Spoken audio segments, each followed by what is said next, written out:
भगवान जगत मंगल के लिए हर लीला करते हैं। उस समय एक भयानक राक्षस प्रकट हुआ था, तारकासुर।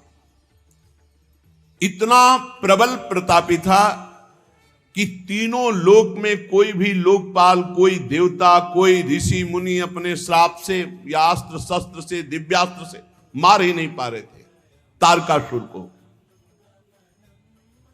अजर अमर, जीता नहीं जा सकता था। सब ब्रह्मा जी के पास गए और ब्रह्मा जी से कहा कि हमें तो लग रहा है इस दैत्य की मृत्यु ही नहीं होगी। कोई भी देवताओं के अस्त्र शस्त्र, ऋषि मुनि के शाप और दंड, कुछ नहीं इसके ऊपर प्रभाव पड़ रहा।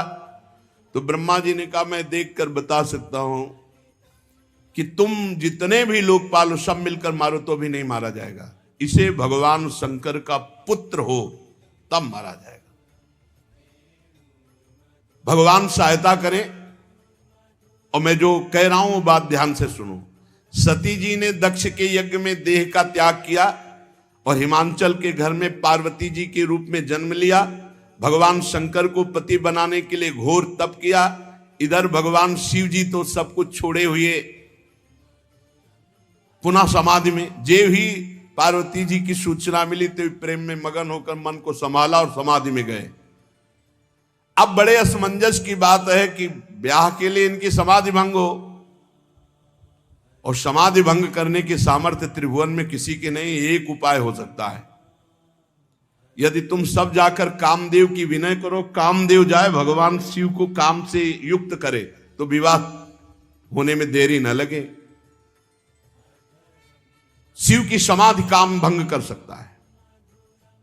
जाकर शिव जी के चरणों में हम तुरंत मना लेंगे, समाधि केवल ये भंग करे, और विवाह के लिए राजी क्षण में हम उन्हें कर लेंगे। ब्रह्मा जी ने कहा, क्योंकि ब्रह्मा जी को पता था हरि जी ने पहले वचन ले लिया है।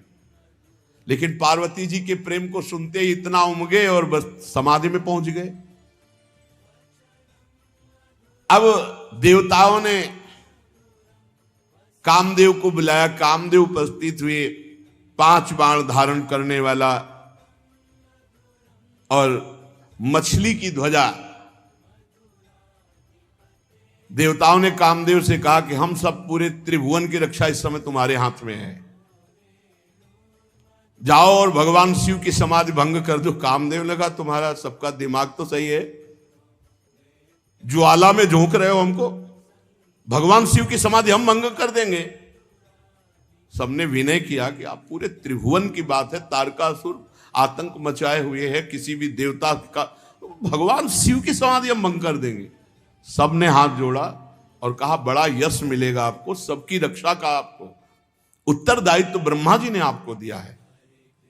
तब उन्होंने कहा अच्छा, यदि ऐसा उत्तरदायित्व दिया है तो परहित लाग तजय जे देही संतत संत प्रशंसे दे। मेरा नाश तो है ही शिव की समाधि भंग करने में, पर अगर सबका कल्याण है मैं तो अपने प्राणों की बाजी लगाकर भी वही उपाय करूंगा।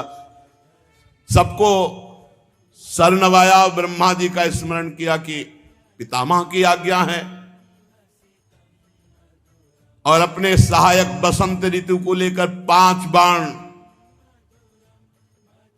मन में निश्चय किया। शिव विरोध का मतलब है मृत्यु, पर मैं जगत मंगल के लिए करूंगा। बस वहां से जे ही चला अपना प्रभाव फैला दिया। पूरा संसार काम के वश में हो गया, पूरा संसार। जितने ब्रह्मचर्य, नियम, संयम, धीरज, धर्म, ज्ञान, विज्ञान, सदाचार, जप, योग, वैराग्य, विवेक, सब काम के प्रति व्याकुल हो गए। भाग्यो विवेक सहाय सहित सुसुभट संयुग महिमुरे, सदग्रंथ पर्वत कंदर निमो जायते अवसर दुरे। ये संयम, नियम, ब्रह्मचर्य, योग, ज्ञान, वैराग्य सब ग्रंथ में लिखा रह गया। सब लोग कह रहे हैं क्या हो रहा है, सबके हृदय में काम भाव जागृत हो गया।